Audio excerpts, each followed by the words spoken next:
حلوين. الهلال كسر السد ب3-1، كسر السد، ما في سد. الأمانة مباراة سهلة على الهلال، ما شاء الله مستوى ثابت، ما في ما حسيت إنه السد ند أصلا. بصراحة الهلال كان يمديه يزيد النتيجة،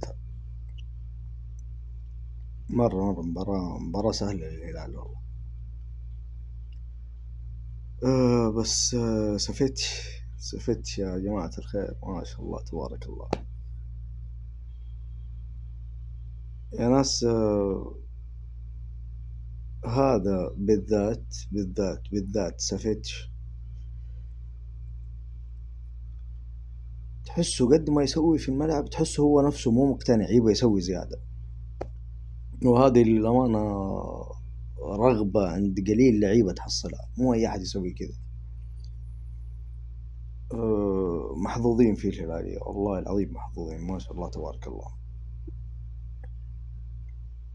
مبروكين يا زعماء، مبروكين، تستاهلوا، يعطيكم العافية.